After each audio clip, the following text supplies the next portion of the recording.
While RJon was away, Team RJon came to play. Well, the cat's out of the bag now, folks, but we're still here bringing you our favorite and most importantly, actionable insights to RJon's newest book, Profit First for Lawyers. We're going to help you accelerate your law firm's growth so that you can experience more profit in every aspect of your life. We're also going to be providing some behind-the-scenes footage at what it's really like to work with RJon Robbins. So, put your BS aside for the next few minutes and put yourself, your family, your firm, and your profit first. Welcome back to another episode of the Profit First for Lawyers podcast. I'm your host, Karli, and joining me in studio today, we have the heart and soul of Team RJon. Denise is coming back on. Denise, welcome back to the show. Thank you. Thank you for having me. For those who didn't get a chance to watch Denise's former episode, you can find that on episode 12. We'll link it in our show notes. She came prepared with some amazing insights, and today she's bringing some more. We have to keep it interesting. Well, today's is interesting for sure. So let me just lay out, right?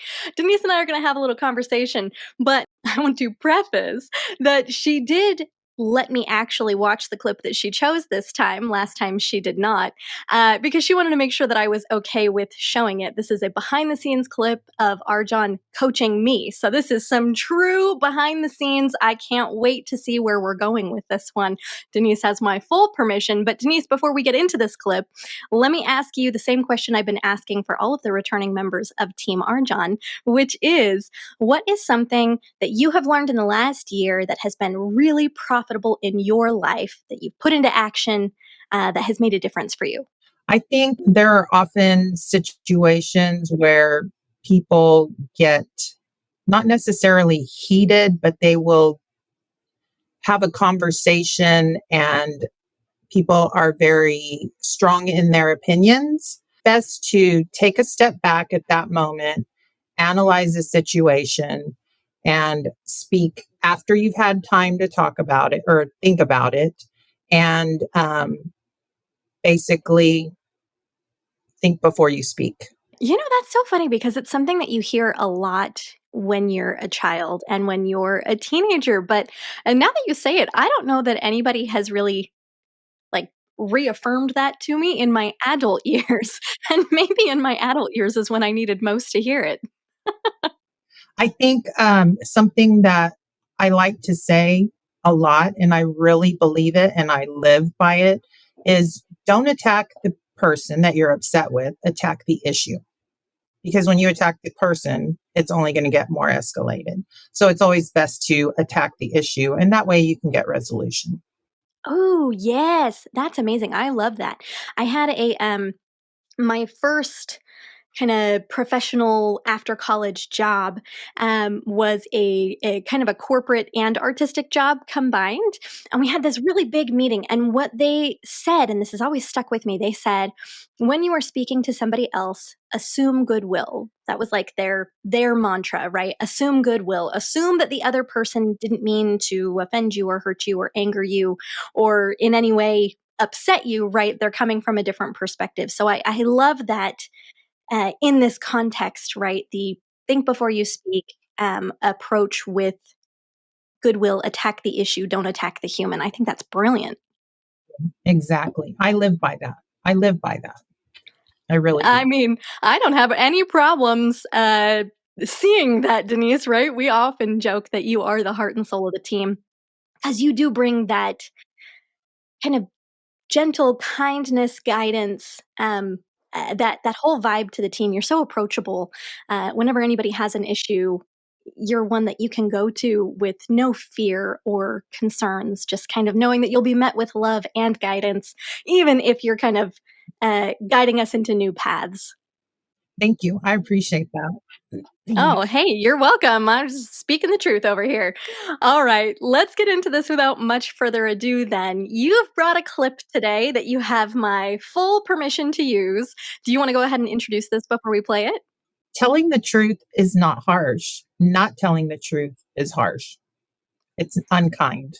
Okay, let's roll this then. We'll experience it all together. Roll the clip. This is where you're supposed to stop me and say the whole first page was flat and fucking boring, and I'm finally now coming alive. Do you hear the difference? Yes. So don't let me read 10 more pages. Just maybe do it again. All right.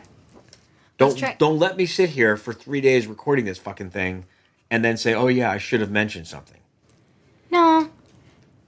You were right in this time. For you, that was very flat. Does it match the rest of the book? Not necessarily. Okay, that's me. I'm taking this note. I don't want you to not trust me as your director. I will be harsher on you. Don't have to be harsh. Be honest. Yeah. You know what's harsh? Not saying anything and Not saying anything and let me walk out of here and waste 3 days of my life for a piece of shit product. That's harsh. No. Because you were too nice to tell me the truth. That's harsh. And Tell me the not truth nice. isn't harsh. Tell me the truth is kind.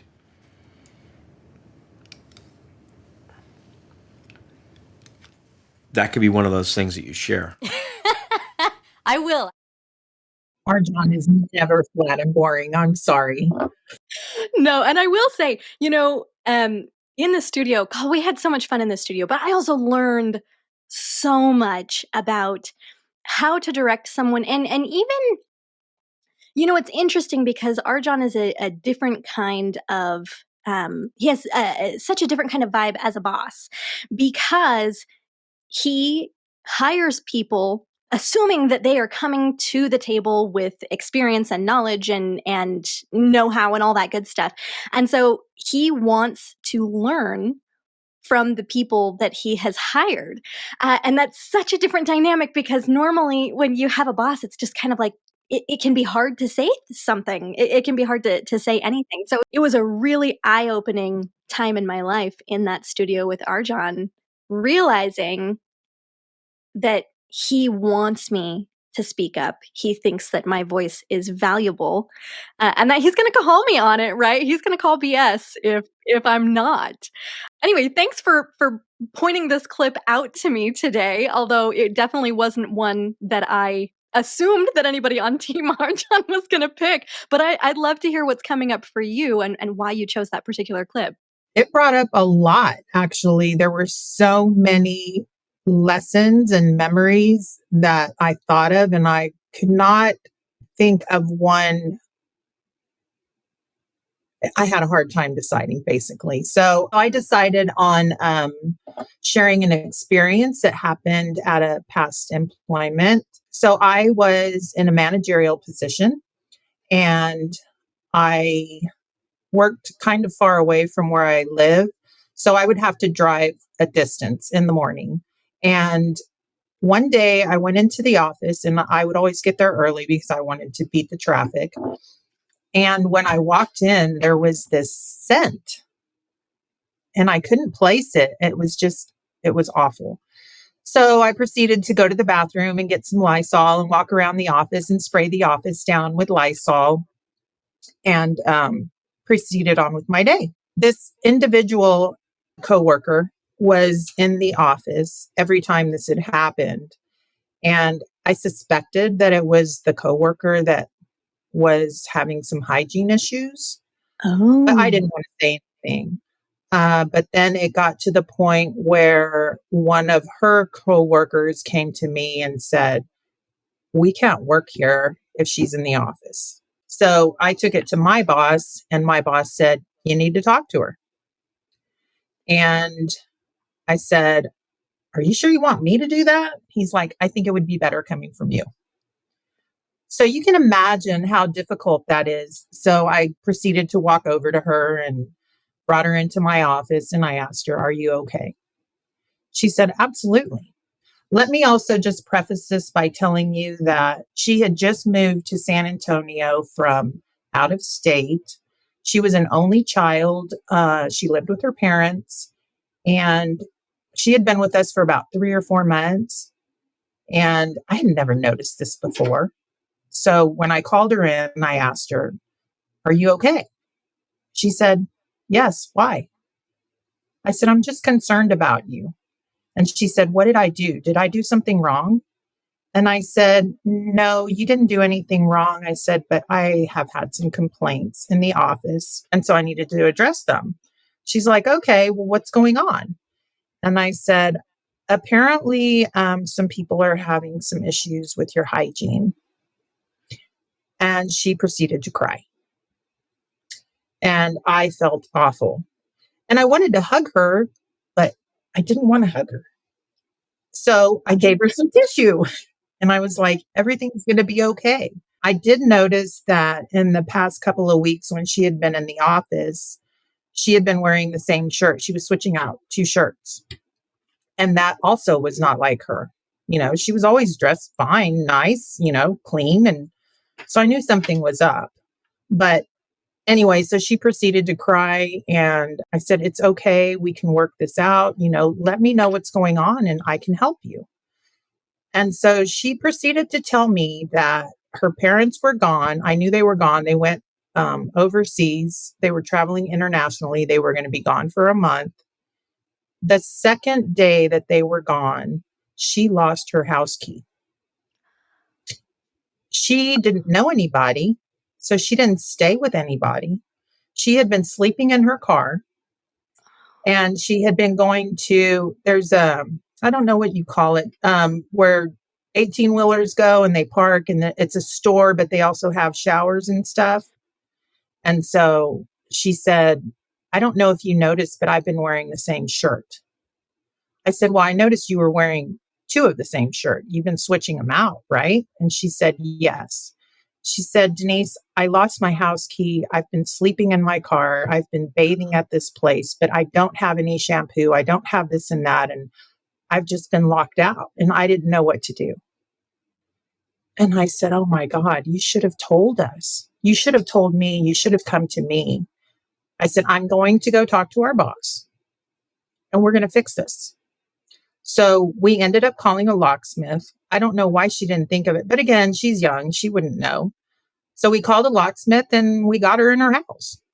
And so I was walking around the office going, shame on y'all for judging her. You should have known something was wrong because this is not her personality. She's a clean person. She's kind. She's quiet, but who wants to have that conversation with someone? How do you tell someone there's a problem with your hygiene? That's an extremely difficult conversation.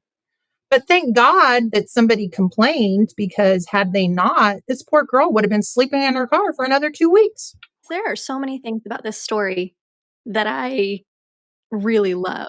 What a great point too, that the honesty, even though, God, what an uncomfortable conversation, right? To try to figure out how to have with somebody, because that's a little bit more personal than you would normally bring to the workplace, of course, but hygiene does affect the entire workplace. But still, oh gosh, that's such an uncomfortable conversation. But heaven bless you if you hadn't been there. She would have been outdoors for a month. And luckily, I had the insight to think something's got to be wrong. And so I'll just address it that way and see where it goes. But it was not what I expected at all. Not at all. And it just broke my heart that this poor girl had been sleeping in her car for 2 weeks and going to some place and showering, scared to death. She hadn't told her parents because she thought they were going to get upset with her. And I just felt bad because we could have helped her sooner. Yeah, wow. But we did. We helped her. She got in her house and everything was great. But yeah, a lot of people in the office felt pretty bad about, there were some pretty nasty comments going around. It's like, come on, guys, So anyway, that's my story. That's a great one. I definitely see why this particular clip in the studio resonated with you then, Denise.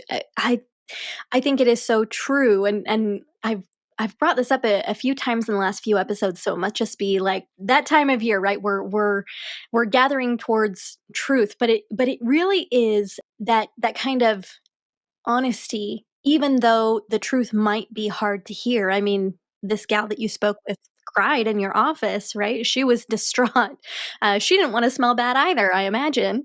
But even though it's hard to hear, I mean, think of how much her life improved because you were willing to speak up and because you did assume goodwill. You assumed that something was happening there behind the scenes, right? That maybe some of your other coworkers or other people that you were working with were not seeing and wouldn't have approached it in that same loving, honest manner. I think sometimes we get this picture in our mind of brutal honesty. I think Brene Brown said that there is no room for brutality in a respectful relationship. That's not the point. The point is honesty, right?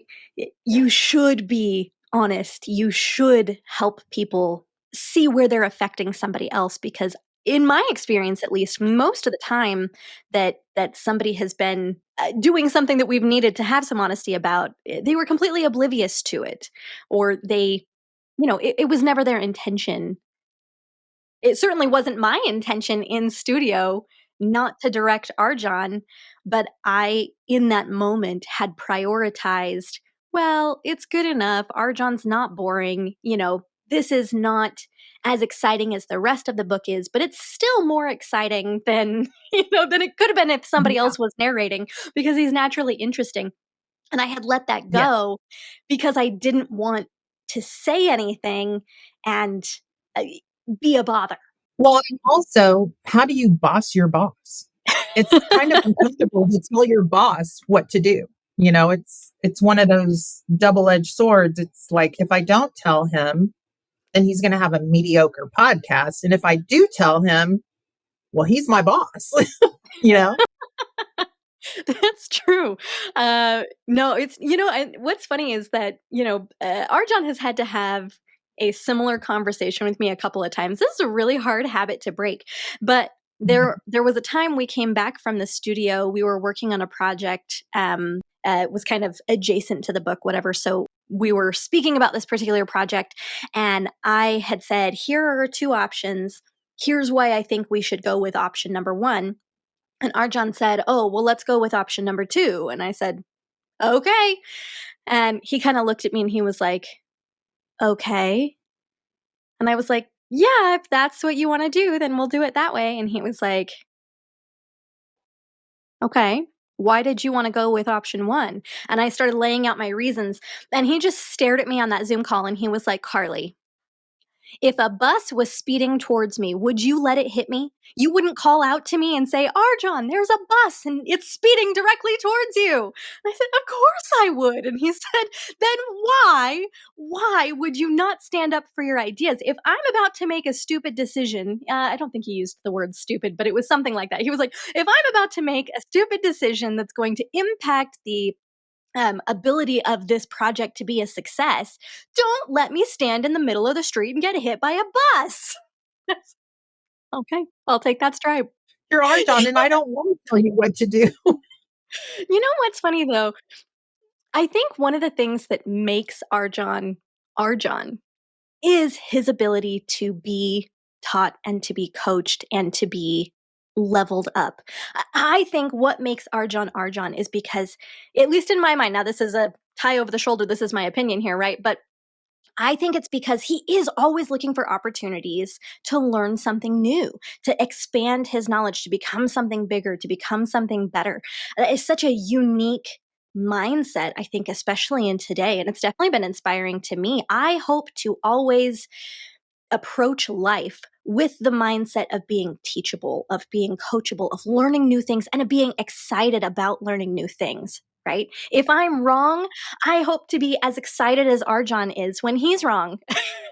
I mean, not all the time, but some of the times, right, where it's like, oh, I just learned something new, and that's exciting to me.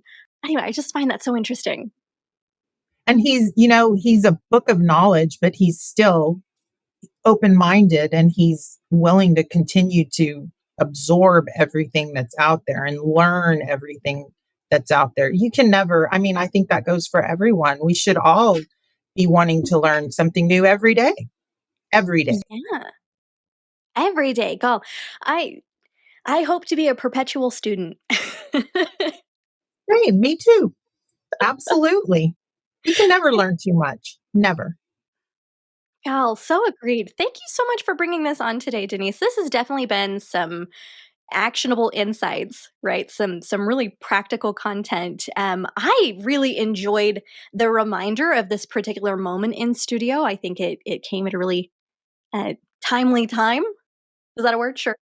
Especially because we've been talking so much about how kind it is to bring the full honesty to somebody's remembrance. And I think that your example today is a really good sample of why. And, also, there are times when you need to speak the truth to someone. I believe it's in the way that you present it. So basically, whenever you have to talk to somebody, you have to be direct, of course, but there's a way to address things. And I believe kindness is the best way, you know, always be kind. And I think that I was really blessed to have had that conversation with her, because I think had it been anyone else, I don't know how it would have gone. And I learned a lot. I really did learn a lot with that conversation. Like I said, it went to a place I had no idea it would go to. And I'm just lucky that I had the words, or again, the insight to realize that something might be wrong. So before we judge, we don't always know what everybody's story is. We just need to be kind to one another. Even if you have to bear harsh news, be kind about it. I think right there, that's your mic drop moment, Denise. That was so beautiful. Thank you so much for coming on today. You're so welcome. Thank you for having me. I always enjoy this show. Well, that I am so glad for. And I'm really, sincerely, so glad that I get the chance to work with you every day. It is such a joy to be in the office together, even though we're all remote. But really, to know that if you have feedback, I trust that you will give it to me. And I also trust that you are a safe person to speak with. And I think that your experiences thus far have really crafted you into the kind of person who is safe, not only because you are kind, but because you'll always know where you stand and that you'll tell the truth if I'm going to get hit by a bus. I will stand in front of that bus, Karli. For Don't you, stand in front of the bus. Denise, push me out of the way. in front of the bus, and then I'll push you. Oh, man. Well, thanks again, Denise. That was really lovely. Well, that's what we've got for you today, folks. I hope that this has been really impactful for you. I know it has been for me. And stay tuned next time as we share more actionable insights from Profit First for Lawyers. Make sure you get your copy of the book at profitfirstforlawyers.com. And we will see you next time. Thank you for joining us on another episode of Profit First for Lawyers. If you're enjoying what you're hearing, tell a friend. And buy your copy of the book at profitfirstforlawyers.com. Your future self will thank you for it. And we will see you next time.